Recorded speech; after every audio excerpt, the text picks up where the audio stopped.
नमो नमः विद्यार्थियों, हम पढ़ रहे हैं बीए पार्ट सेकंड में महाकवि कालिदास विरचित अभिज्ञान शाकुंतलम का द्वितीय अंक। देखिए विद्यार्थियों, इससे पहले हमने पढ़ा कि विदूषक और सेनापति में तर्क वितर्क चल रहा है शिकार को लेकर के, और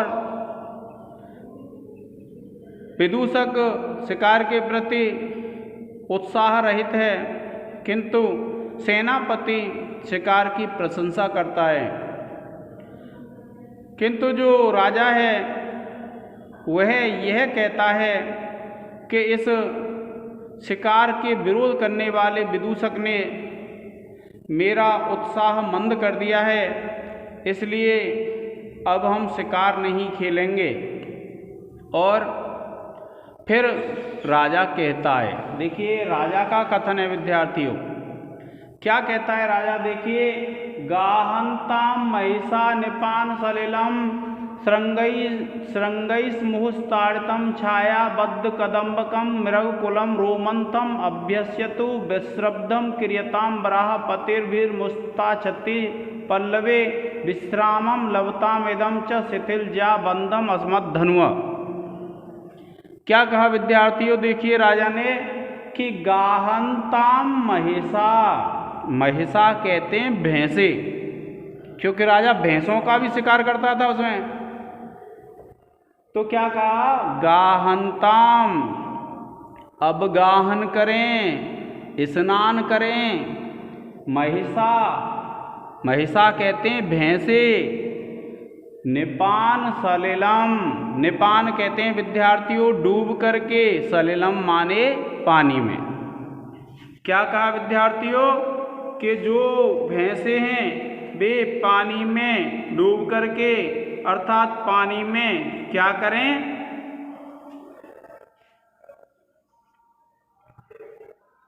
अवगाहन करें। क्या कहा विद्यार्थियों कि जो भैंसे हैं वे उसमें अवगाहन करें। और फिर देखिए क्या कहते हैं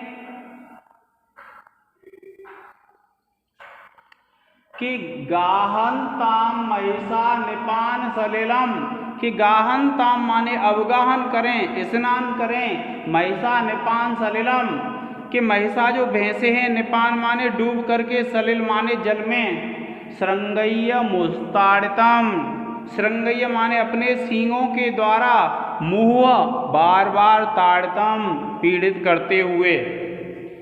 क्या कहता है वह राजा कि जो भैंसे हैं जंगल में, भैंसा, क्योंकि भैंसा का भी शिकार करता था वो, तो क्या कहा था, गाहंताम महिषा।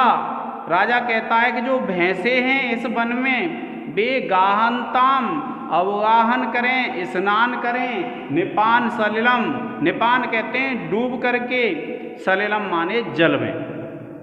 और श्रृंगैय मुहस्ताड़तम, और सींगों को मुहुअताड़तम। आप देखना कभी जब सरोवर में भैंस पानी पीती हैं या भैंसे होते हैं तो वे पूरे पानी में डूब जाएंगे, फिर अपने सींगों में गति करते हैं। तो इस प्रकार से वे पानी को ताड़ित करते हैं, पीड़ित करते हैं, अर्थात पानी में डूब जाएंगे जब स्नान करते हैं वे, फिर सींगों से उस पानी को हिलाते हैं अपना सिर हिला करके। तो ये क्या होता है, मुहुअताड़तम, क्योंकि वे बार बार करते हैं ऐसी प्रक्रिया। तो जो राजा है वो क्या कहता है कि गाहंताम महिषा, कि जो भैंसे हैं वे गाहंताम अवगाहन करें। किसमें अवगाहन करें, निपान सलिलम, निपान सलिलम जल में डूब करके, और श्रृंगैय मुहुस्ताड़ितम, और सींगों के द्वारा, मुहुस्ताड़ितम बार बार पीड़ित करते हुए। अर्थात इस वन में जो सरोवर हैं उनमें जो भैंसे हैं वे स्नान करें, और पानी में डूब करके स्नान करें, और अपने सींगों के द्वारा बार बार उस जल को ताड़ित करते हुए स्नान करें। इस प्रकार से राजा ने कहा। अब देखिए, क्योंकि आपको पता है इस नाटक का प्रारंभ कौन सी ऋतु से होता है, ग्रीष्म ऋतु से होता है। और गर्मी में आपने देखा होगा कि गर्मी के समय जब खेतों पर फसल तो होती नहीं है, तो जो पशु होते हैं उनका जो समूह होता है वह वृक्षों के नीचे झुंड बना के रहता है, और झुंड बना के रहता है, और चारा जब वो चर लेते हैं तो फिर बैठ जाते हैं, और जो उन्होंने चबाया हुआ चारा है, खाया हुआ जो चारा है, उसको फिर वे चबाते हैं। आपने देखा होगा अपने घरों में भैंस देख लेना, वे बैठ करके जब वो चारा चर लेती हैं, घास भूसा आदि खा लेती हैं, तो फिर वे मुँह चलाते रहते हैं, और मुँह चलाते रहते हैं उसको कहते हैं विद्यार्थियों जुगाली वार। तो क्या कहता है राजा कि छायाबद्ध कदम्बकम, छाया में बद्ध कदम्बकम, जिन्होंने झुंड बनाया हुआ है। क्या कहा विद्यार्थियों कि छाया में जिन्होंने झुंड बनाया हुआ है, मृग कुलम, मृगों का जो कुल है, समूह है, रोमंथम, रोमंथम कहते हैं विद्यार्थियों जुगाली, अभ्यस्यतु, अभ्यास करे अर्थात जुगाली करे। पहला उसने राजा ने क्या कहा कि वन में जो भैंसे हैं, वे जो भैंसे हैं वे स्वच्छंदता पूर्वक जल में स्नान करें, जल में खूब डूब डूब करके नहाएं।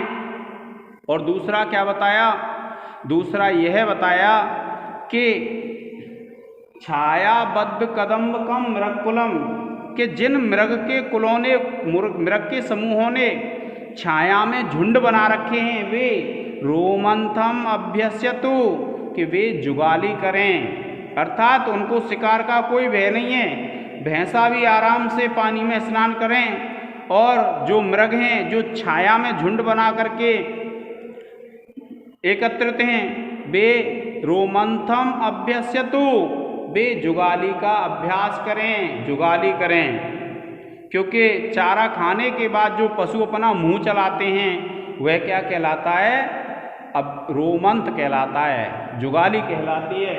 तो राजा ने क्या कहा कि पेड़ों के नीचे छाया में जो झुंड बनाकर बैठे हुए जो मृग हैं वे भी जुगाली करें, रोमंथम अभ्यस्यतु, जुगाली का अभ्यास करें।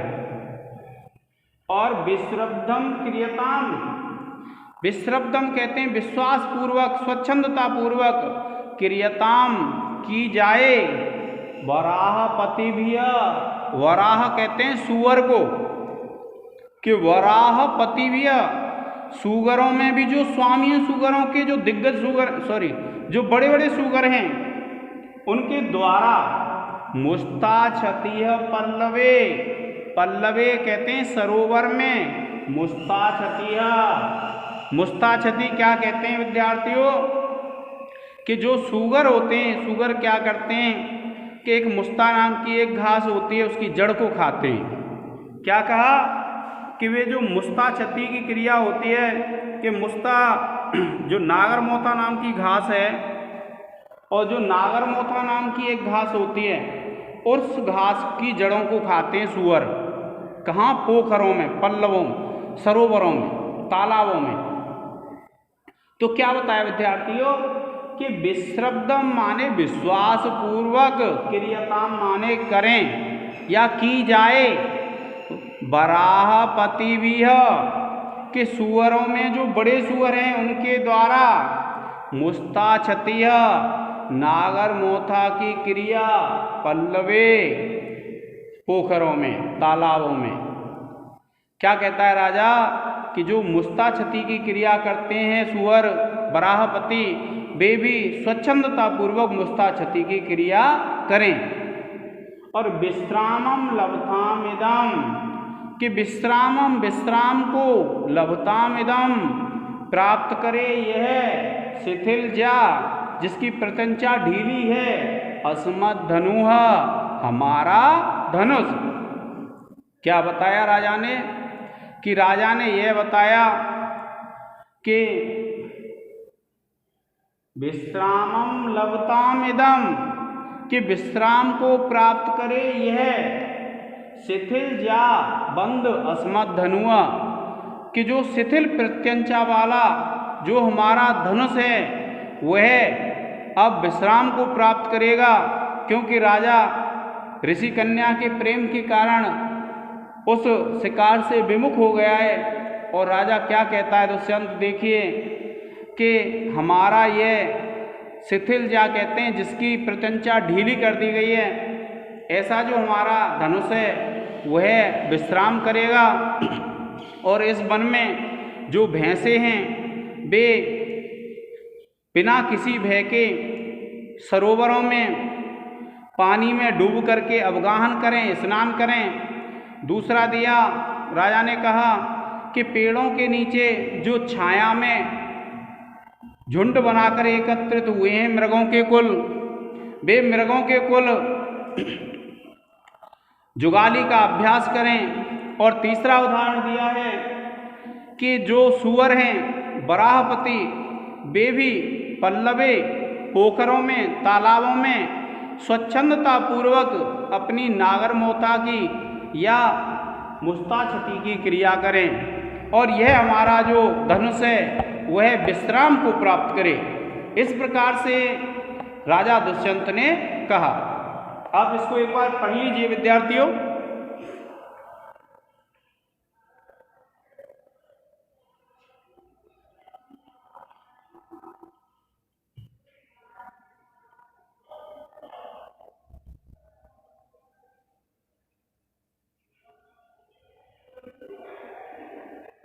अब देखिए विद्यार्थियों क्या होता है, मैं आपको बताऊं कि जब हम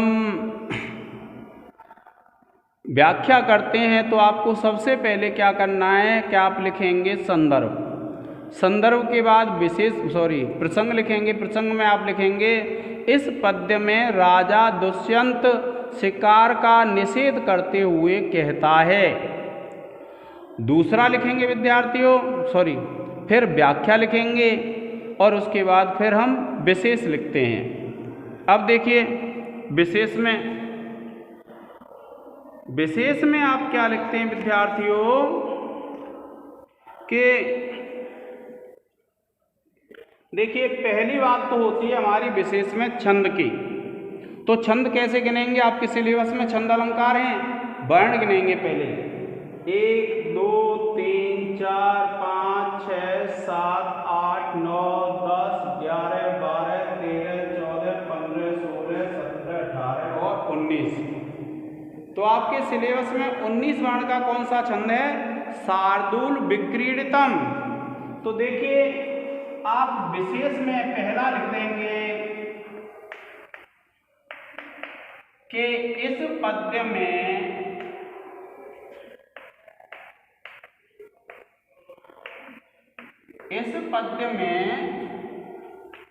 शार्दूल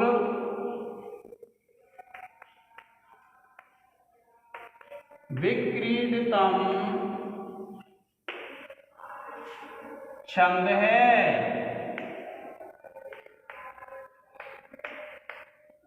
दूसरा लिखेंगे, देखिए इन तीनों पंक्तियों में राजा दुष्यंत ने पशुओं की स्वाभाविक क्रियाओं का वर्णन किया है। तो इसलिए कौन सा अलंकार हो जाएगा विद्यार्थियों, स्वभावोक्ति अलंकार। क्या लिखेंगे, इस पद्य में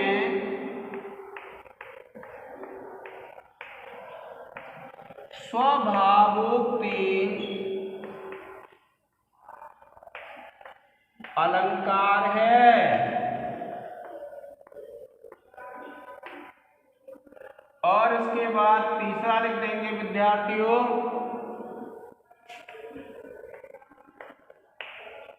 इस पद्य में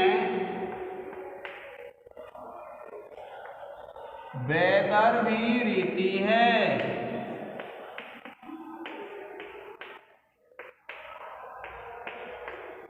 कौन सी रीति है विद्यार्थियों, वैदर्भी रीति। और फिर देखिए हम लिखेंगे इसमें व्याकरण टिप्पणी।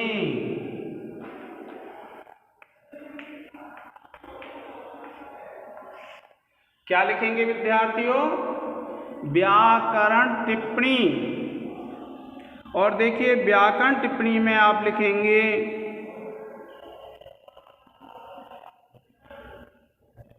देखिए पहला है निपान सलिलम।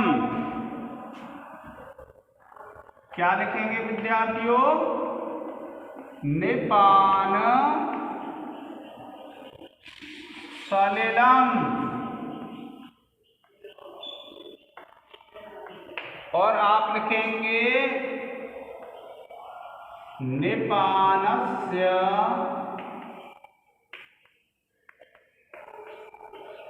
सलिलम। और आपको पता है इसमें कौन सा समास हो जाएगा विद्यार्थियों? षष्ठी तत्पुरुष समास। कौन सा हो जाएगा? षष्ठी तत्पुरुष समास। इसके बाद दूसरी व्याकरण टिप्पणी लिखेंगे हम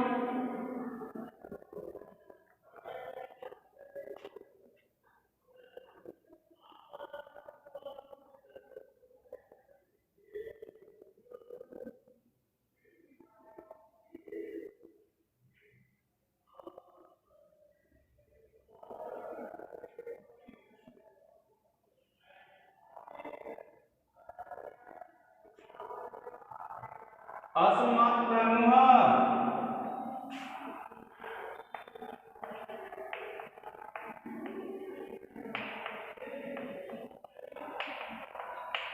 और आप लिखेंगे अस्मत्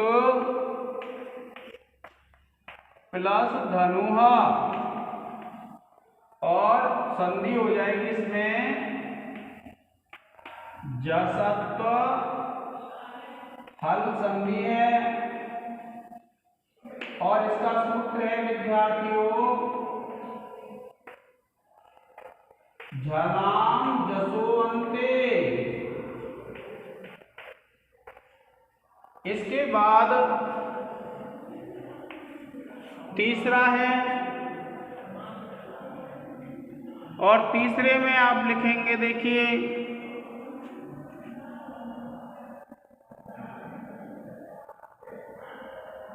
विश्रब्धम।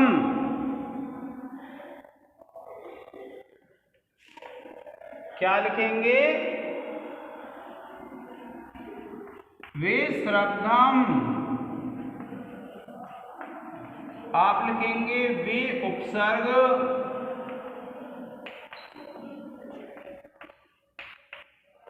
श्रम्भ धातु और त प्रत्यय है। और देखिए वराहपतिभिः। क्या लिखेंगे? वराह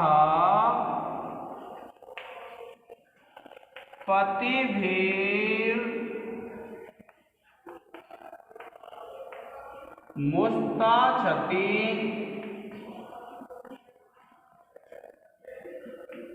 इसमें लिखेंगे आप वराह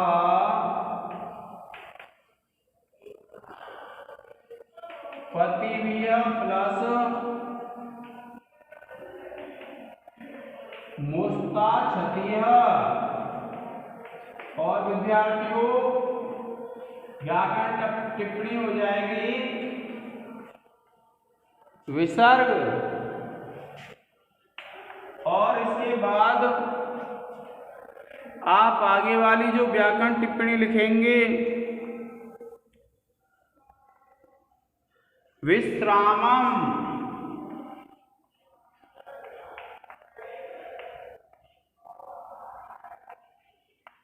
अब आप लिखेंगे बे उपसर्ग है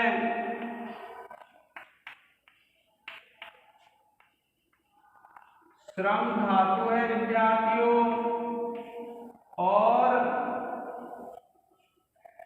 घय प्रत्यय है।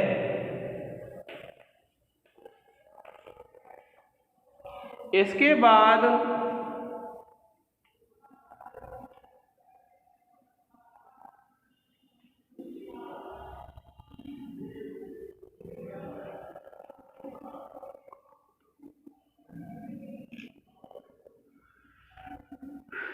देखिए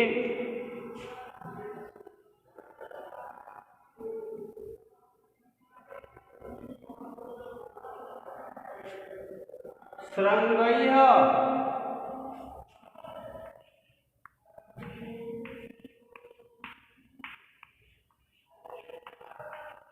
आप लिख देंगे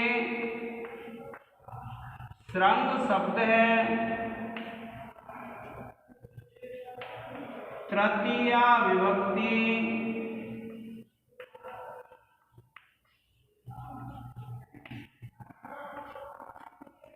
एक वचन।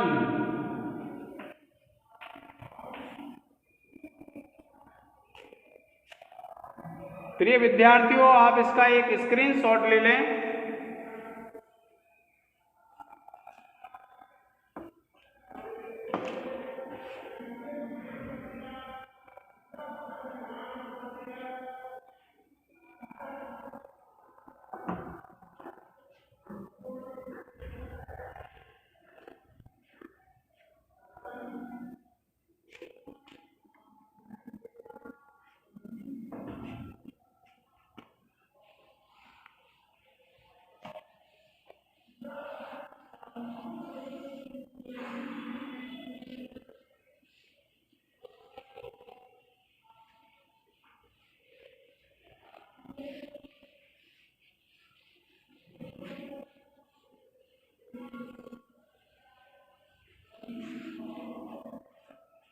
प्रिय विद्यार्थियों, आपको 5 प्रश्नों के जवाब देने हैं। देखिए पहला प्रश्न है,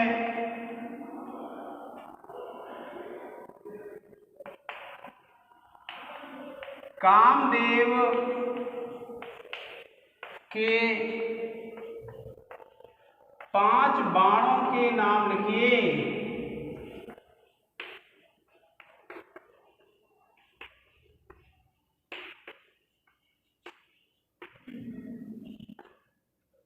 उसके बाद दूसरा प्रश्न है विद्यार्थियों,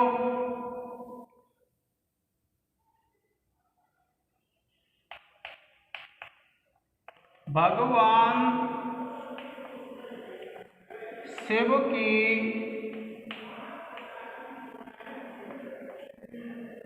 8 मूर्तियों के नाम लिखिए।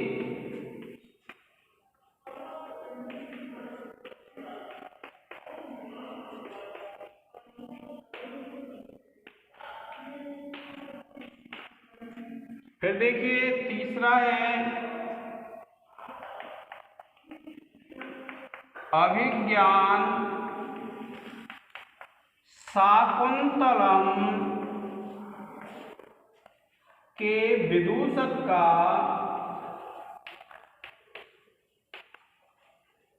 क्या नाम है?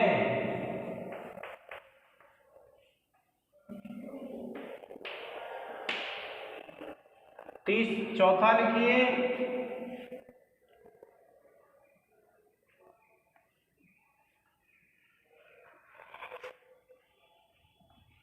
कण्व का आश्रम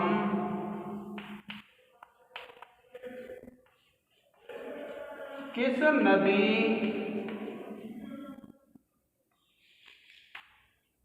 के किनारे है?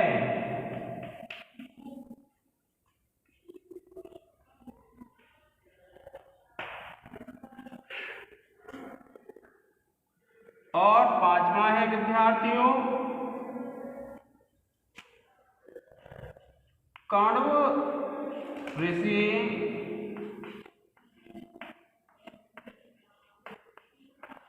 कौन से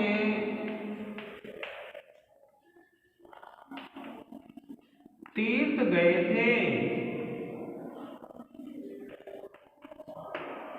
प्रिय विद्यार्थियों, आपको इनका जवाब कमेंट्स बॉक्स में देना है। आज के इस लेक्चर में इतना ही। धन्यवाद।